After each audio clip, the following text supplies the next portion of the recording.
The JSE All Share index was slightly up in early trade after steep losses yesterday, supported by resource-linked sectors.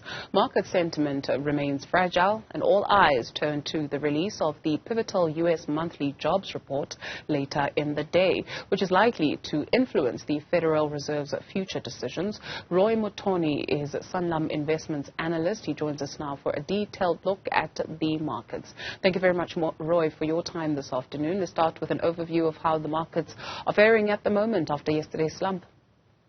So I think what you're seeing is a little bit of support from the weaker currency right now. And like you said, it's mostly the rand hedges and the commodity stocks that are moving. But the market's just barely up. It's up about 64 basis points as we speak right now. The non-farm payrolls will be very important in determining the direction into next week.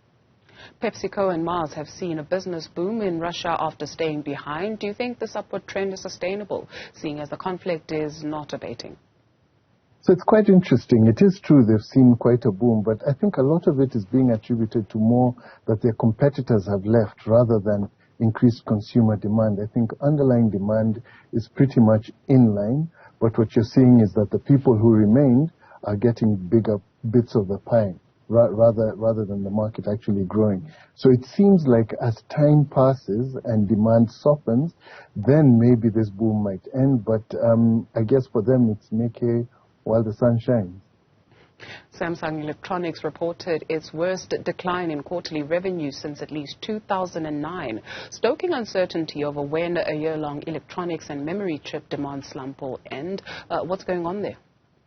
Yeah, so this seems to be the biggest indicator of a slowdown in global demand, because what they're seeing, and their competitors are also seeing, is soft demand for finished products such as cell phones, TVs, and computers as well.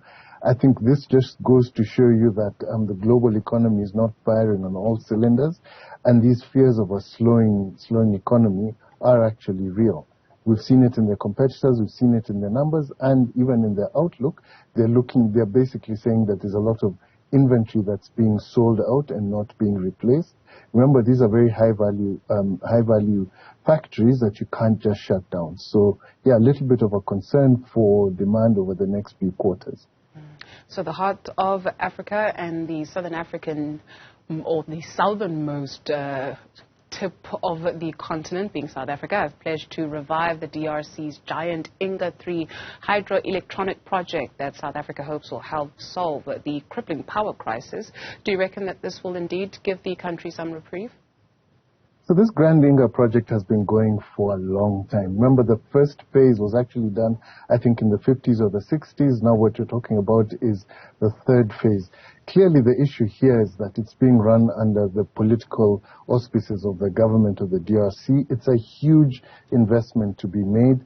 SA did commit to be part of it, but it's quite clear that the politics is what's going to determine it. Clearly, if it's finished relatively quickly, then that would help with load shedding and all that. But I think there's still a few steps to be taken for the political support, both from SA and globally, to come through, because you need the big contractors to be involved, you need the capital to come through, and you need people to have confidence in the government of the DRC delivering this, both for their people and for the rest of SADC. Roy Mutooni, Sanlam Investments analyst, thank you very much for your time this afternoon.